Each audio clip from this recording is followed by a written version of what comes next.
2 seconds, everyone. 2 seconds. 2 seconds. Just got to share on Twitter, innit? You know what I mean? Just got to share on Twitter. Hello, everyone. How are we all doing? Welcome back to another post-race stream. Hello, Lockie Williams, Black Phantom, George Killers, Robert Waitara, Sujana, Francois, Amnar, Theo Paul, Robin Dam, good to see you, buddy. Frankie Sadler, James RH, Caitlin Curran, Heckx HD, V Lily, Lockie Williams, Mr. Izanami, Vigorous, Arkham Ramsey, hello Sam, good to see you. Black Phantom, Bjorn, my guy, Bjorn takes quality pictures. Ben Williams, hello, good to see you, buddy. F1 Fan Edits, TMB, welcome everyone. How are we all doing on this fine Monday? It's just gone midday in the United Kingdom of Great England land. Sam Lockie, Simon Forsberg, hello. 211 people. You lot are mad. Well, yesterday was interesting. In the chat, one word to sum up the race. Give me one word. Be interested to see what all of you think that sums up the race best as you can. Hi Tristan from New Zealand. Let's see about Daniel Stott, Wesley, Turner Dauncey. I like your surname. Zahid Asfat, TMB the One, Harry Simisetti, Dav F1. Thank you everyone for coming. Right, what we got? The first one, shite from Ben Crook. Fair, boring, disappointing, borefest, DRS train. That's 2 words. UFL Zocker. Weird, shoddy, yeah, lots of borings. Yeah, that's fair. Heartbreak from Shajana. Are you a Leclerc fan by any chance? Because that might ring true with that. Predictable. Nellon Fish, thank you. Nelson Fish, sorry, not Nellon. For the $5.49 is that Canadian dollars? Thank you, buddy. Appreciate that. You're far too kind. Yeah, I think boring's pretty. There was smidges of enjoyment at times. Towards the end, it looked a little bit, interesting. But all in all, I think I'd agree with boring as a good summarization of yesterday's events. But anyway, let's have a look at the results on screen. As you can see, Lewis P1, Max P2, Valtteri Bottas P3. Those three, like, you go into any race and you're gonna put them three as your predicted top three, aren't you? In whatever order. Probably Lewis at the top, and then between Max and Valtteri, just kind of interchangeable, aren't they? And then I've gone driver of the day for my point of view, Seb Vettel. There was a few people who could have potentially got that, but I've gone Sebastian, and I'll explain why in a bit. And then I've gone for my L of the day. Again, there's a few people who could have got this, but I've gone with Valtteri Bottas, even though he finished third. All in all, I think this was right. Well, I'll explain it in a bit anyway. But RIP Bottas title challenge, yes. Said P7 was the only highlight. Yeah, I think it's. I think we need to talk through things, don't we? So, first of all, let's go into the race recap. And these nice graphics I've got on the screen. You can see at the side, I've nailed down all the little points I want to talk through. I didn't put Charles Leclerc in here, but I will mention Charles towards the end. So let's start. Let's start at the beginning, everyone. How we would. Oh, actually, before I start, well, this microphone has been with me since the start of the channel. The Blue Yeti USB mic. But I want to step up, and well, today I've been waiting for this for a while, and I'm annoyed it only turned up this morning. But I've got an XLR cable because I will be incorporating a new microphone from probably because I've already filmed my next video, which is going out later this week. but probably the video after that, because I have an arm and I've got this little bad boy, which is a much better microphone. It kind of isolates the background. Oh, thank you, Guy, mate, for the £2. Guy, you're far too good to me, man. Thank you very much, pal. Get rid of Barcelona and bring back Valencia. Well, I don't think Valencia was that great, but I definitely agree with get rid of the Barcelona. As much as I like Catalonia from a personal, like I enjoy driving it on video games. Yeah, it was a dead race. But anyway, yeah. So I've gone deep voice again. No, I've gone deep voice again. And this is why I need to get rid of my microphone. Hang on.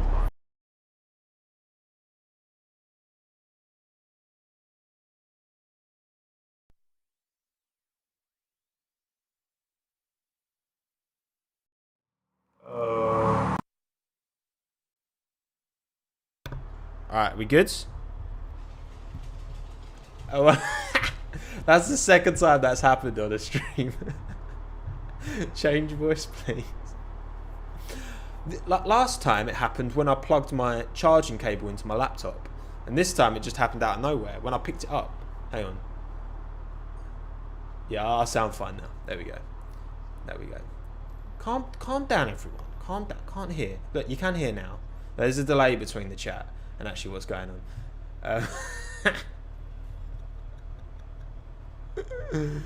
Welcome Samir Mohan to Friends of Tomo. And Guy, you've given me another £2, bruv. Should I just keep... Basically, you could just pay for my rent if I just keep going deep voice. Alright, look, anyway, I'm getting sidetracked. Alright, anyway. First of all, let's talk about Lewis. I mean, look, obviously it's easy to look past Lewis. He didn't put a foot wrong all weekend. Qualified P1. Absolutely checked out in the race. Great start and just didn't look...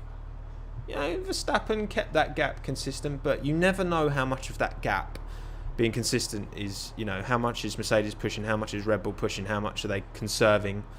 Because Max was complaining about Lewis being a bit slow at the start. But, I mean, Lewis is on another level, isn't he? He's clearly got this title sewn up.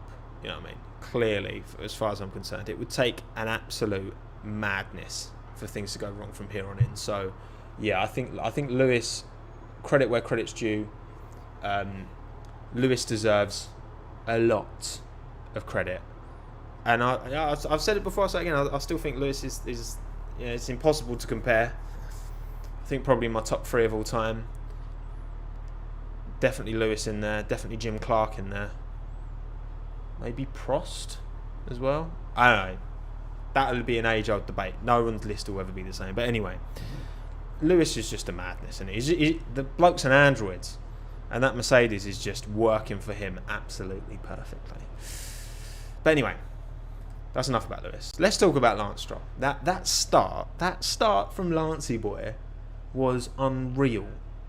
It was sick. He got such, and he's always had good starts, Lancey boy. He's always had good start. As much as like you can criticise him for not being a great driver, whatever. His starts have always been banging, and that was a beautiful little move up the inside of Valtteri. Beautiful little move. He went for it, man. And that's the thing. Like a paid driver who doesn't deserve it to be anywhere near the sport does not make moves like that. You wouldn't see a Ragunathan making a move like that, would you? Let's be honest. Come on. It'd take everyone out if you did. No, Lance was on it. And to be fair, as much as, yes, Sergio on track anyway did outperform him, they were on different strategies. And obviously Lance did get the position because of Sergio's 5-second penalty. And you know what? Like, we're all talking about it being ridiculous that, you know, there's a conversation around who Vettel would replace. Because, of course, historically, Perez has always outperformed Stroll quite considerably. But you got to say that Lance is making a case for himself. You know what I mean? He's been there or thereabouts with Sergio all season, really, hasn't he? You know what I mean? Like he in terms of qualifying, is he slightly out-qualified Perez? Obviously, Perez missed a couple of races, but when they have come up together, I think Stroll's had the edge, or it might be level. I'm not 100% sure, but anyway, regardless, you got to say, just based on this year. Forget previous years, just based on this year, Lance and Sergio have been pretty neck and neck. If not, Lance has slightly edged it. Surely, like, that's got to go without saying. Oh, we've got a couple of new members, by the way. Thank you. Oh, Samir, I've already shouted you out. Louis, MJ, thank you, buddy. Appreciate you joining. Friends of Tomo. Very kind of you, buddy. But anyway. I still think there's a big case of Lance keeping that seat, and I definitely think that if Vettel does go to Aston, he will replace Sergio, which is crazy because Sergio shouldn't be out of the seat. But Lance is doing enough, I think, to justify potentially keeping him going forward. He's only 21 still, and he's the owner's son. You know what I mean? I think it's going to happen. But I don't think it's... Look, Stroll... The thing is, Stroll does... Whenever I'm trying to talk about drivers, you got to try and get away from talking about them in isolated pockets of time, because, you know, it has only been, 6 races? And... Yes, that's a good amount of races, but let's get to like halfway through the season, because we'd expect to get about 18 races. Give it a few more races. If Lance is still up there, then I think there's definitely a conversation around that. But he's been doing very good. Hi Z-Chan from Singapore. Good to see you, buddy. Avinash Anish, yes, by an 8-2 Barcelona. We know that was a mad result for sure. Crazy. Santusht. Sergio is much better than Vettel. I mean, based on current form, you can understand that conversation for sure, man. But yeah, also that's a point. So, where does Checo go? I think Checo would be difficult, because I feel like, what would his options be? Obviously, Red Bull. You've got maybe... Red Bull would be the highest team where there could be a potential seat if things don't work out with Alex. But I don't know. So hang on, Lorraine has said Vettel to Aston, Sergio to Haas, replacing Grosjean, and Hulk to Alfa Romeo, replacing Gio. Sergio to Haas would be such a downgrade for him, though, wouldn't it? That would be gutting. But I don't know if... That's the thing. I mean, I think Sergio would be a solid pair of hands for Red Bull. I really do. As much as I love Alex, I think Sergio would perform better in that car because he's got more experience. As much as I do think that Red Bull is a dog for anyone other than Max Verstappen to drive, I do think you do a better job than Alex because of his experience and because Sergio's a quality driver. Sergio's quality. But there you go. Anyway, let's move on. We've talked enough about that. On to Max. Now, I've got a theory. I think in qualifying, the Racing Point is quicker than the Red Bull. Because you look at that qualifying session, and Verstappen was only 0.2, I think it was, ahead of Sergio and Lance, because Sergio and Lance were pretty much neck and neck. And for a driver like Max Verstappen, who I consider to be, him and Lewis, the two best drivers for me, for him to only be 0.2 ahead of the Racing Points against two drivers who are very, very good, but I don't think are at Max's level, I think that Racing Point can hook up a quali lap quicker than the Red Bull, but in race pace, because obviously Verstappen pulled away from the Racing Points along with the Mercedes, but also that at the start Albon was kind of catching up to the Racing Points before the whole strategy malarkey, which we'll talk about in a minute, putting him on hards. He was bridging that gap, and I don't think Alex is at the level of Sergio, for sure. And obviously the way Lance is driving this year, Jesus, like Lance is really, really accounting himself well. But anyway, enough about Lance Stroll. Max Verstappen, look, he was proper on it this weekend, and Lance is a very, very... I keep saying Lance. I've got to get Lance Stroll out of my head. I've talked about Lance too much. Max Verstappen, super bloody Max, right? Max is different gravy, right? He's so talented and he's on it. He does whine like a little bitch on the radio, but if you haven't watched my GP, Gianpero Lambese, That's not how you pronounce it. But that's his race engineer, the one who he's talking to, and the one who's shutting down all of Max's sass all the time. Because they clearly get along very well, and JP doesn't take any of Max's nonsense. You know what I mean? But that's the thing. Like Max is. You can criticise Max all you like, and I understand. Like some people don't like his think he's a bit too aggressive and abrasive, but. You got to say, because Lance. You got to say that Max has got definitely like the mindset that a world champion needs, for sure, man. And I think like Red Bull, like that Honda needs to step up, because I feel that's the department they're missing in most, straight line speed. If they can bridge that gap, we know that they can develop a good chassis. And yeah, I think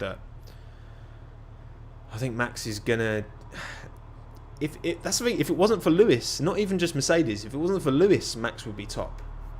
And that says all you need to know, and why I put Bottas in my L of the day, because that Mercedes, we can all agree that Mercedes is on a different level. Yet Max is still able to beat Valtteri and be ahead of him in the championship. Still, he was last weekend, and he still is. But anyway. See, there's Lance living in your head rent free. Yeah, pretty much.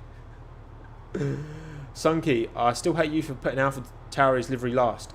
Sunky, have you not like everyone now agrees that it's rubbish? It was the fact that it was a new livery. Everyone liked it, and now everyone realises it looks like a fridge. It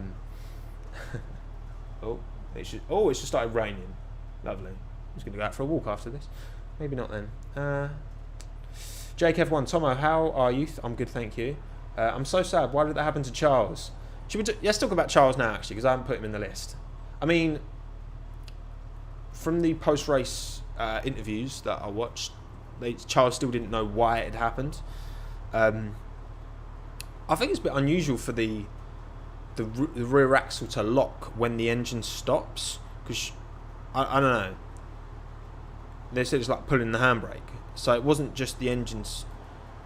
You know what I mean? Like there's engine braking it, and then there's locking the rear axle. So we don't know what the issue was. Charles was on for a very good result. He was about 7 seconds clear of Seb when it happened. I think I seem to remember seeing about absolutely smashing it down there. Yeah, I think it was about 7 seconds. So that could have definitely put him like P4 because the gap on the racing points, and obviously he would have had better tyres. I think Charles could have been on for a P4 there if it wasn't for that error. And credit, man. I almost put Charles as driver of the day, but it's hard to do that because he didn't finish the race, and you never know what could have happened. But honestly, I think Charles deserves massive props, man. I really do, because he's been on it this year in a Ferrari that clearly isn't good enough. Kirash, it was an electrical issue. Dyson, it was a safety mechanism. I'm not sure. Can you hear the rain? Oh, I'm gonna have to close this window, man, because it's bare loud. It's like hailstones, man. But anyway, I've got some clothes hanging up there, and I don't want them falling down. But anyway, they're well away from the rain, so we good. We good people. We good. What was I talking about? Oh yeah, the bloody the ultimate yeet at Dagenham going to be smashing it now. I don't live in Dagenham. But yeah, props to Charles. He had a banging. Anyway, let's move on. Point number 4, Bottas. Bottas disappoints. Now again, let's go back to my results race recap. I've put Valtteri is my L of the day. Now, there were 2 main drivers who were up for this, I think. Alex, gotta say. But we'll talk more about Alex in a minute because he's lower down. And Valtteri, because Valtteri started P2, so close to getting pole position. That was his chance. Like, Valtteri needs to take these opportunities. And he didn't make it in qualifying, which you'll be very disappointed about. Because I think on 1 lap pace, Valtteri can push Lewis. Honestly, like I think he's not far off. That music guy, are you a West Ham fan? Yes, I am. Oh, Dave F1. Tomo, have you ever been to Ireland? People say Irish fans are the best in soccer and stuff, so would like to see a race in Ireland. I don't know how big the Irish fan base is. I don't know if it's big enough for F1 to justify going there, but that'd be cool. That'd be nice to see. But anyway, Valtteri Bottas. I keep getting sidetracked, man. Stop it, Tomo. Also, 731 people watching. Thank you, everyone. I appreciate you all taking the time. I'm just waffling, so feel free to jump in and out. Crack on with your day if you need to.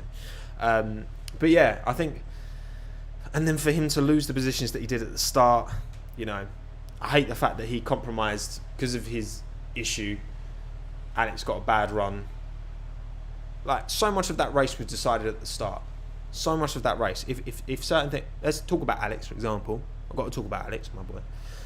If he'd have, because he had a good start, he was going around the outside, and then there was Bottas there, and he had to slam on the brakes to slow down, which then let Perez past. You know, Alex was looking like he would have got ahead of Perez into that first corner if it wasn't for Bottas being there. And then it could have been a very different race for Alex. But again, it's all if, buts and maybes. Ultimately, the result was what it was. But yeah, I think, you know, Valtteri, you would expect the Mercedes to be able to get the pace at Catalonia, a track that is very Mercedes. You know, they love that track. I know it was very hot and they struggled last week, but obviously they managed to dial out those issues, and credit to Mercedes for doing that, dialing out the blistering that they got in Silverstone. But, you know, I think Valtteri even said himself, he feels like the championship's slipping away because Lewis is just on it, and Bottas just can't fight with him, just can't deal with it. And again, from Mercedes' point of view, he's a perfect second driver, but I think that's always ever going to be. And we all get excited at the start of the year. I'm guilty of it as well. But man, it's frustrating, man. I want to see everyone do well. You know what I mean? I don't want to see anyone fail, but I just think Valtteri's just not. He's not incisive enough in the overtakes. He's not incisive enough at the start, and you need a bit more of that aggression, and he ain't got it. So that's why I've said Valtteri is my L of the day. But anyway, let's talk about Renault, because Renault had a very good weekend last week and the week before at Silverstone. But it was just terrible this weekend, wasn't it? Renault were nowhere. They both went out in Q2. Ocon ended up, P16 and Ricciardo 13? Hang on. Let me actually check the standings. Come on, keyboard. There we go. I'm pretty sure that was it, wasn't it? Hang on. Don't mind me. Right, here we are. Spain. I'll just give me the bloody results. There we go. Come on. Right, yeah. So, Ricciardo was 11th, and then Ocon 13th. Okay. Still, though, both out the points. You know, you would expect the Renaults to be clear of both the AlphaTauri, and as much as, obviously, you all know I'll give Gasly a lot of credit, but, yeah, it was just a dead weekend all round for Renault, and obviously, as well, they benefited. You know, they'd have been even lower if Charles hadn't retired. And apparently the board of directors at Renault, like the people in charge, were there at the track, so that's a bit embarrassing for it to kind of occur at that weekend. Sad to see, but there you go. Anyway, not much more to say about Renault. I hope they do better. If anything, actually, you know, I know I said to start the year, Haas was my favourite livery, but actually I think now probably Renault. I don't know, I know it hasn't changed much since last year, but the addition of that little bit of blue, banger, absolute banger. Anyway, rain check. Well, it's absolutely pissing down outside. Actually, it's just kind of stopped. The road outside my flat flooded. Was it yesterday or the day before? Which was quite amusing to view because I wasn't in a car trying to get through it. But yeah, there was still rain. Like, that would have been rain at the end would have messed things up mad. Like, if rain had come at the end, you could have been looking at Seb for top 5 because he'd stayed on those cold tyres, soft tyres. But once again, talk about rain and it never fucking happens. Like,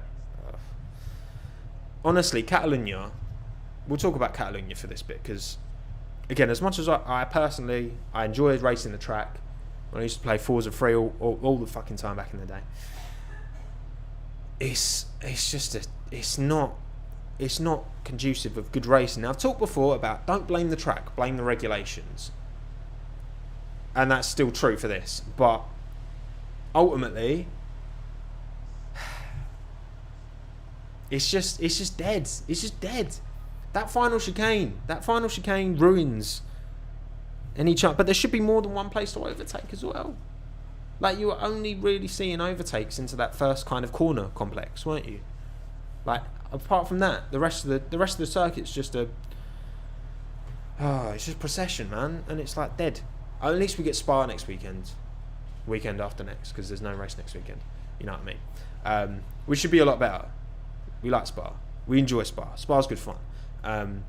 But yeah, Catalonia, man, I think has to make way. And Valencia, I mean, Valencia was street circuit. Wasn't great for overtaking either. But again, these cars are huge now. So what do you expect? The cars are fucking massive. They're far too big. Which just spoils things. Yeah, Spa should be good. Spa should be good. Anyway, let's talk about Seb. My driver of the day, Sebastian Vettel. Again, a few drivers could have gone for this. I'm talking about Sainz next. Sainz was up there for me as well. Sainz had a really good race. Obviously, Lewis, goes without saying. Max smashed it as well. But all things considered, I think when you think where Ferrari are, where Ferrari's attitude towards Sebastian is, which I don't for a second believe that they're sabotaging Sebastian, because why would they do that? What's the point? Like, they're just going to... They want P3 in the Constructors' Championship, and that's not guaranteed. That won't happen unless Sebastian picks up points. And of course they want third in the Constructors, because they get more money. You know what I mean? Like, that's just silly. But they are clearly prioritising Charles. And you can understand that. Again, Charles is on a however many year contract. Seb's leaving at the end of the season. You know, Charles is their future. They're obviously going to invest more effort and resource. Of course they are. Like, it just makes sense. But obviously that doesn't make Seb's life any easier. And again, when you think, like, it was like an accidental good strategy call. And it wasn't even from Ferrari, really, was it? Because they were just like, oh, Seb, do you think you can do the softs to the end? And he was like, I fucking tried to talk to you about this earlier, twats. Like, Seb, man, like, I think this race more than any really just illustrated how they just don't seem to give a fuck. And it's stupid from Ferrari, man, because at the end of the day, I reckon Ferrari will miss out on P3 in the Constructors, because Ferrari will neglect to take care of Seb and actually put some time and effort into getting him points. It's dumb. It's dumb for me, man. It's stupid. But as well, like, Seb didn't put a foot wrong this race. And that's why I put him driver of the day, because he didn't make any mistakes. And Seb has made a lot of mistakes, and he has to take, you know, he's the one who's made those mistakes. But in this race, he didn't put a foot wrong, and he had to deal with that strategy nonsense. And for me, like, to deal with those situations, pull out, keep it ahead of Alex at the end, and that train was closing up on him, yet he still managed to keep hold of P7. Credit where credit's due. Honestly, that's what Seb says, isn't it? Seb deserves a lot of credit for that. And that's why he's my driver of the day. So, GG Vettel. I hope he keeps it up. I hope this isn't a one-off. Because, again, Ferrari aren't going to make his life easy. We know that. They're not going to go above and beyond to support him. We know that they're not going to do that. But, ultimately, he's still the one driving the car. And if he keeps putting in performances like that, then, you know what I mean? Like, that's the best he can expect. It was unreal. Lorenzo, 37 laps on softs is just unbelievable. Reminds me of the 2018 Bahrain GP when he boxed on lap 18, fitted on softs and nursed those tyres home. Yeah, I mean, Seb's tyre management. And as well, like, because Seb was pushing, because Seb was under the impression they were going to do a two-stop. So, yeah, I mean, that's the thing. Yeah. Credit where credit's due. Credit where credit's due. Anyway, let's talk about Carlos Sainz. Now, McLaren coming into this weekend were looking pretty meh, weren't they? They weren't looking too sharp. And they haven't. Like, the hot races seem to have mugged them off a bit. They weren't very good at Silverstone. But they still both managed to pick up points here, which is I think McLaren can breathe a sigh of relief that they have been able to pick up points. I think the constructors' battle is bare tight at the minute. You've got Mercedes obviously miles ahead, 221, Red Bull 135, Racing Point 63, McLaren 62, Ferrari 61. 1 point between third, fourth, and fifth. So that's going to be the fight to keep an eye on. And again, like I say about Seb and Ferrari don't support Seb, then they're not getting third in the constructors' title. So it would be stupid for them to like completely sabotage and disregard Vettel, but they just need to still put more effort in, because otherwise they're going to lose that. I wouldn't put past me, because there is a lot of like, you can tell from the top at Ferrari, there's an entitlement there, and they think, oh well, we're definitely going to get P3 easy. I can guarantee there's people in Ferrari who think that way, and that would be a big mistake, because Racing Point and McLaren are on it this year. But anyway, let's talk about Carlos. Yeah, obviously home GP. He struggled towards the start of the season. Lando's very much had the measure of him so far. Carlos needed that. He talked in the post-race saying about this is good for his confidence, and I think he really needed that result. Because Carlos is quick. He's a quick guy. His quality was decent, and you know what I mean. Like he operated, I think, at the maximum of that McLaren, what it's giving at the minute. So I think fair play, Carlos, man. Got to give him a lot of credit. Credit where credit's due for Carlos.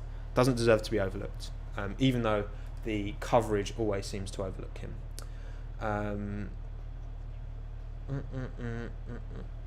Actually, let's see if there's anyone talking about Vettel in the chat. What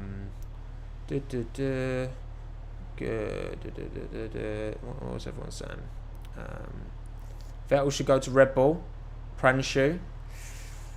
I don't think that's a good move for Seb. Honestly, I don't. Forget about the team. What's good for Red Bull or whatever. I don't think that's a good move for Seb, because if you tell him to go Red Bull, you're going to have to play second fiddle to Max. Sorry, Max is our boy. Max is our investment long term. We want you to get points, but he's our focus. And will Seb want that? I don't think so. I think the prospect of joining Aston Martin, Racing Point, who again, right now, are third in the constructors, and investing going forward, and having Sebastian Vettel as like a marquee signing driver, and then you've got either Lance or Sergio alongside. I think that's a way more mouthwatering prospect than Red Bull going into a car that's clearly very, very focused towards Max and will continue to be. And there's no guarantee Seb will, Gasly didn't do well in it, Albon didn't do well in it.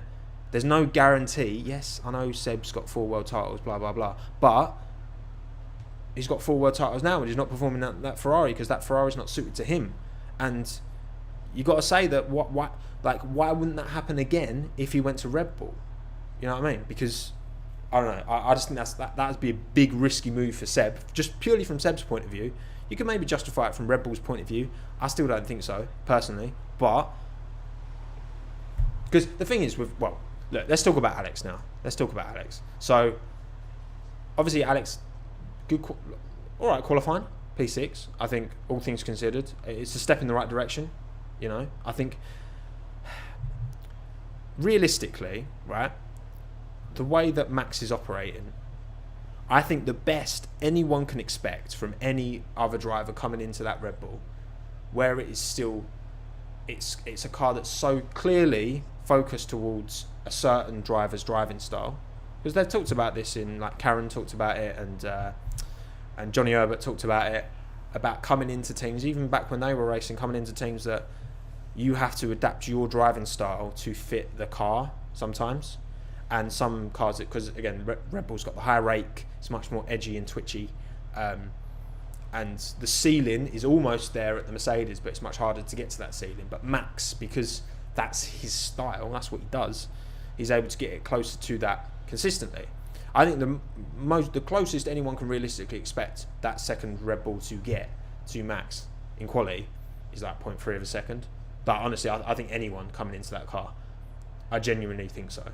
But look, you never know. That's just my opinion. So obviously he was like 0.7 off Max in quali, which is, it's a big gap. bigger than it should be, for sure. But it's P6, so it's okay. It's okay. And you look at the start of the race. Alex is a good start. Pulls away better than Sergio. Getting around the outside of Sergio. And then obviously, like I say, Bottas was kind of parked on the apex. Which, you know, these things happen. Alex had to come out of it. Sergio went past. And then, obviously, with Catalunya, so much of that race is determined by that first corner because it's so difficult to overtake. And again, Mercedes have that straight line speed that Honda don't. And, you know, Alex was catching, and then he had to pull back for whatever reason. I reckon because he was consistently catching, and then he was getting within that kind of 1.5 second route, and then it was just sticking there because I think numerous factors. I definitely think he had the pace at the start, but like he was saying, his tyres were wearing off and all that kind of stuff, and it was the tyre management. You never know how much is the car and whatever, but that strategy to put him on the hards, obviously on the face of it, you're like, why have they done that? Have they done that to test the hards out? Because some people have been saying that to test, like they use Alex as like the fall guy to test the hards to see if that works for Max. I don't think they did that. I think that what I think happened is that Alex obviously was caught up behind Sergio on the racing points, their straight line speed. You know, Alex is no Max Verstappen. I don't think he's got the I don't think he's got the ability of Sergio yet, of course. Like, come on. Sergio Perez is different gravy. And Lance was keeping up good pace, actually. Because, like Max was saying, Lewis was kind of holding everyone up at the start a little bit because that gap wasn't really growing. But yeah, I think Red Bull was just like, well, look, we might as well try something, pit him early because he's losing his tyres behind Sergio. Because Alex was really struggling with his tyres. And it didn't work out. It didn't work out at all for him, because then he just got pitted into traffic, and yeah, it was a bad race for Alex. I think again, you never truly know how much is. Well, yeah, because it was the tyres. The tyres were falling off, but again, it's Alex's job to manage the tyres. I do think this is probably Alex's poorest performance, but that's a big ask at a circuit like Catalunya to pit early and ask the driver to come through the field, because Alex has done that consistently, but at a track like Catalunya, and again, this is because of the regulations, this isn't because of the track, it is always going to be a challenge, because again, the only overtaking place is at the end of that main straight, and they've got no straight line speed with that Honda. So it was always going to be a mountain to climb. But yeah, he needs to move on from this one, park it. Still got points, just crack on. Like I don't think people are talking about replacing Alex at the end of the season in the chat. The thing is, because there's no real competition for P3, right? Like, regardless, like Red Bull were going to get P2. Even if Alex didn't score another point this year, I think Red Bull will get P2, honestly. Because Max is on it, and the gap's already between Racing Point is maths, 72 points. 72 point gap between Red Bull and Racing Point. Now, there's not the same pressure of Ferrari being up there for Red Bull to score points, because Red Bull are not going to beat Mercedes in the constructors. It's just not going to happen. But they want that driver's title. Because there isn't that same pressure. I don't think Red Bull will replace Alex before the end of the season. I think they will let this go, because look, at the end of the day, actually, when Gasly was in that Red Bull seat, his his results on paper were a lot worse than Albon's. But now, Gasly's smashing it. And Gasly, for me, is driver of the year so far. Gasly's on it, mate. Gasly's killing it in that AlphaTauri. So why didn't it work for Gasly at Red Bull? Because again, that stint with Gasly at Red Bull was clearly not a reflection of how good Gasly is as a driver. Because now he's gone back to AlphaTauri and he's smashing it. So it's like, I don't think Vettel, honestly, that second Red Bull seat is a poison chalice. I don't think that's a good move for Seb. Again, like I've already explained, he's going to have to play second fiddle to Max. I don't think he's going to like that. And I don't think Red Bull, because, hey, listen, if Vettel goes back to Red Bull and he's on it and is performing almost as well as Max, that could happen. Because the thing is, we don't know Seb since he's left Red Bull to go to Ferrari, how much of his struggles overall, even though he almost won the title 2018, how much of that has been him just not fitting with the car, how much of that has been his performances falling off, because again, obviously those spins, he's been the one spinning that car, right? No one else is doing that. The car doesn't just spin itself. It might be imbalanced, but he's the one who has to take responsibility for those issues. But he could go back to Red Bull and smash it. But then, would Red Bull want that? They want a Bottas. Red Bull should sign Bottas if they're going to sign anyone. Or I don't think that would work, signing Bottas. I just think they want a driver that will consistently pick up P4s to 6s, get in the podium a few times to make sure that they get that constructors second place, but just help Max push him in that direction, because they've made it very, very clear that all their eggs are in the Max basket. But yeah, all in all, and also one more thing I want to say is that all this chat about Vettel and all this chat about Alex, I'm just a bit bored of it now. Literally, that whole race, the camera was just following Alex, pretty much. I feel like he was the most covered driver. There were battles going on in the lower midfield, and it was just following Alex round. I'm like I don't want to. Why do I want to see him just doing laps? I know there's all this attention. There's all this attention on Seb as well, about him. Oh, is he good enough? Blah blah blah. But I was just there's obviously, just get on with it, man. I'm just bored of it. I'm bored of the conversation. I'm bored of every single article. Is Alex going to lose his seat? Is Sebastian good enough for F1? I'm it's just a bit played out now, man. I can't be arsed with it anymore. But that's just my fault anyway. So, next weekend, Spa. Not next weekend, the weekend after next. You know what I mean. The next race weekend, Spa. Spa delivers, consistently. Obviously, it will be not the year anniversary of Antoine's death, but obviously the race anniversary of that. So I'm sure there'll be stuff around that. Jesus, I don't know if anyone didn't see the MotoGP, Valentino Rossi almost got absolutely mullered by a bike. I don't know how, if that had hit him, I don't think we'd be, Jesus Christ, I don't even want to think about it, to be honest.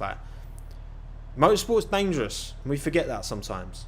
And these men and women who put themselves in racing cars and on bikes, we talk about these things, and it's just it's sport, but these people are genuinely in danger, and I don't think that should be overlooked. But yeah, I think Spa should be a good one. Spa tends to be a decent race. It's a historic track. It would be such a shame that there's no fans there, because the fans really do make Spa. But yeah, we'll see, man. We'll see. In terms of my predictions, again, it's hard to look past Hamilton, Verstappen, Bottas. Probably Bottas, Verstappen. But I don't know. We'll talk about that nearer the time. We got plenty of time now to just. We've had a lot of F1 recently. Let's chill out a bit.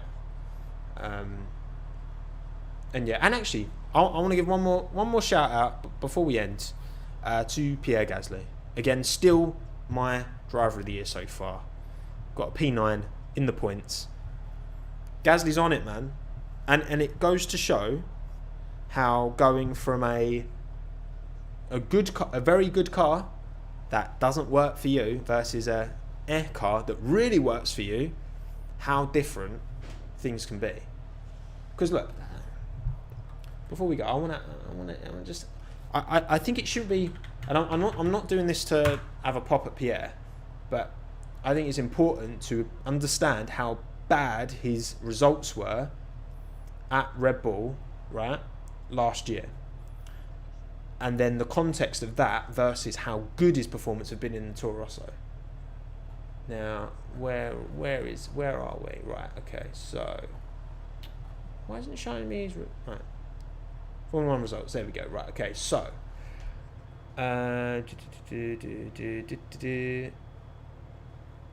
oh, right, itchy eyes, man. Okay, so Pierre last season in the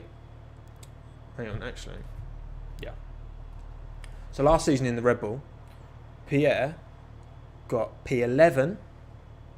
So this is like in race order. 11, 8, 6, retired, 6, 5, 8, 10, 7, 4, 14, 6 in the Red Bull.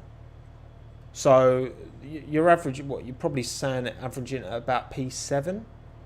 Now obviously the Ferraris were a lot better last year. So that and the racing points have kind of replaced Ferrari, but they're still not battling like Ferrari did last year.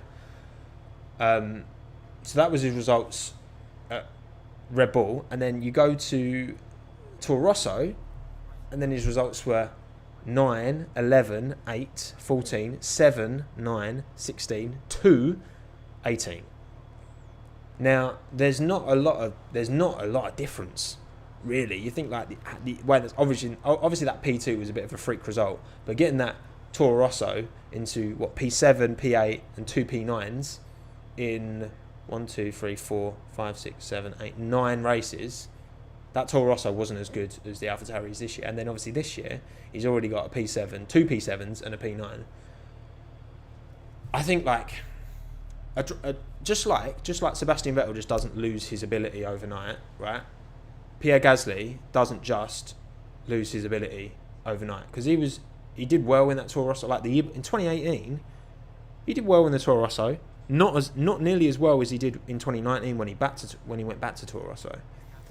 But that is very important. Like we are never ever going to truly know. I'll never die on a hill about any opinion about a driver, because you're never going to truly know how much of that is the car, you know what I mean, like relative to other drivers. So how much of, for example, Lewis outperforming Valtteri is down to Mercedes prioritising Lewis, which obviously they do. Of course they do. Come on. They don't sabotage Valtteri, but they prioritise Lewis. How much of that gap is down to that, and how much of that is down to Lewis being better than Valtteri at driving? You're never going to truly know what that gap is. And it's the same with Seb and Charles at Ferrari. It's the same with Max and Alex at Red Bull. It's the same with Daniel and Pierre at AlphaTauri. The same with every team, right? You're never going to truly know. But there's no smoke without fire. And the fact that you've had two young drivers who've done very well at Toro Rosso, both go into that Aston Martin Red Bull racing seat and struggle, that says a lot. Especially the fact that Pierre then went back to AlphaTauri and smashed it. So that's all I'm saying. But anyway,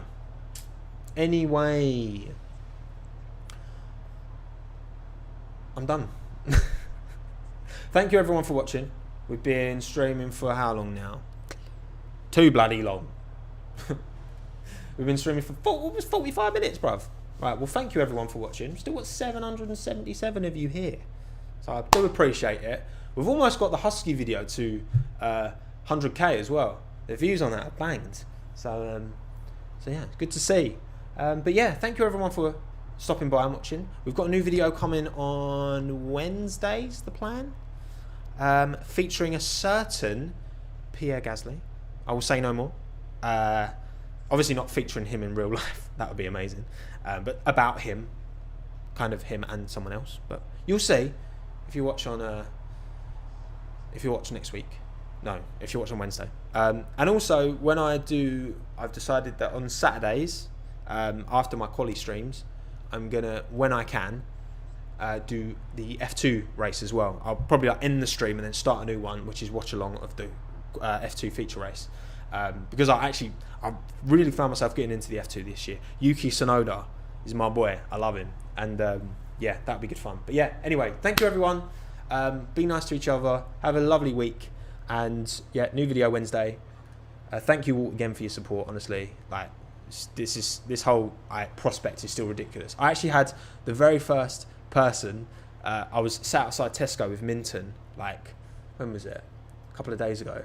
And a guy walked past and was like, "Oh, I really like your video." So I was like, "Cheers, mate." I've never had that happen before. It's very odd. But anyway, thank you everyone. Appreciate you taking the time. Have a good day. Bye. Drink water.